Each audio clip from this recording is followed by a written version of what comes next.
What you really have out here is the best of the best. Every year, we just keep on notching it up. The numbers are pretty amazing. For everything we've learned since 2012, when all corners of the community came together and committed to the Yahara Clean Strategic Action Plan, there are new lessons all the time. This is a very big deal.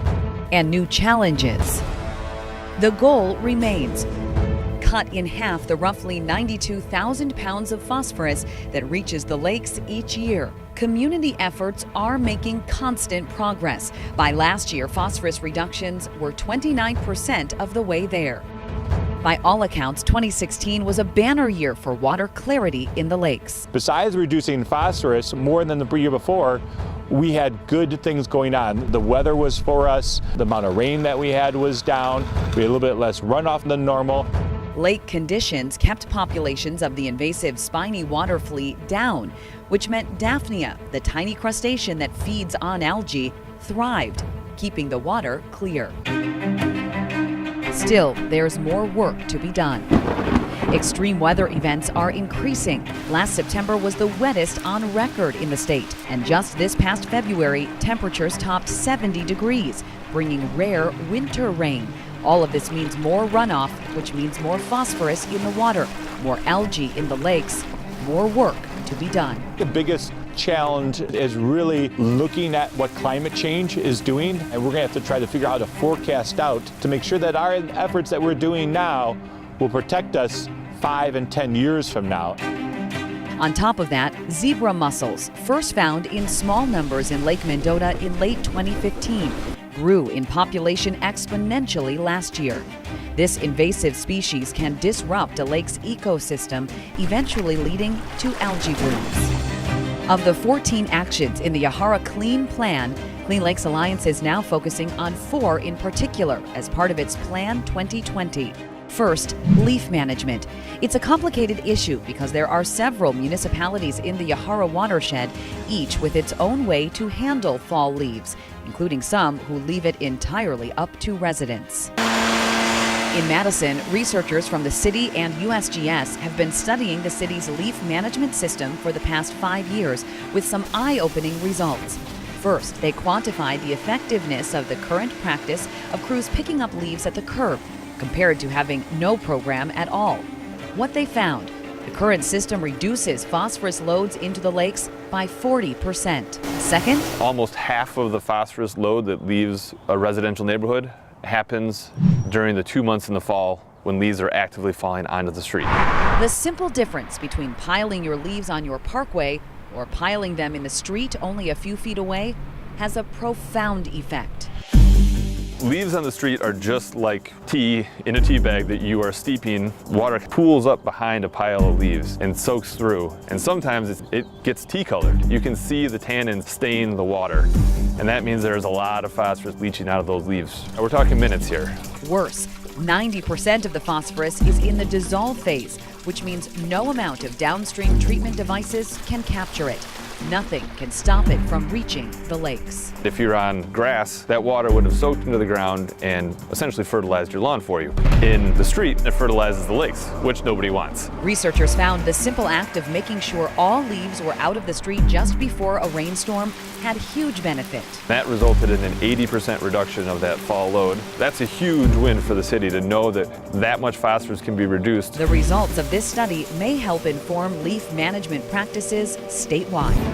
In rural areas, the focus is now on innovative practices and nutrient management. Nutrient management really means a lot of different things to a lot of different people. We want to balance the amount of nutrients that the farm fields get based on the crop that they're growing and the needs of that crop. Nutrient management includes everything from soil testing to cover crops to land features to choosing which tillage practice will be best for each field. It's an overall approach for each farmer to manage how much fertilizer to put on the fields and when, and how to keep the nutrients from washing away during rain events. I really see nutrient management as being a fundamental foundation practice for any other water quality improvements that are going to take place to improve the water quality situation of the chain of lakes. In many cases, farmers are taking the lead. What's behind us here is a managed wetland. The vegetation helps wick out the sediment and the phosphorus. We can harvest the vegetation to move the phosphorus out of the wetland, and so we don't continue to build legacy phosphorus. A big key, getting buy-in. Those are the game changers, when that's the mindset of the people. I see that happening every day. Equipment going into the fields this spring that we showcased in our Ag Innovation Days, the farmers have made changes to their operations for the good of the overall community. Another tool, buffer strips, a planted section that acts as a barrier to reduce erosion at the edge of farm fields. Last year, the Clean Lakes Alliance bought 2.3 miles of buffer strips, reducing 263 pounds of phosphorus per year. Phosphorus is a big concern in the Yahara watershed. You can't destroy phosphorus, it's an element. What you can do is you can relocate it. At the Wanakee Digester, Clean Fuel Partners processes 90,000 gallons of manure each day, piped in from 3 local farms. At the end of the process, they're left with this fiber, which is trucked away each day and sold to farmers outside the watershed, who use it as bedding for their livestock.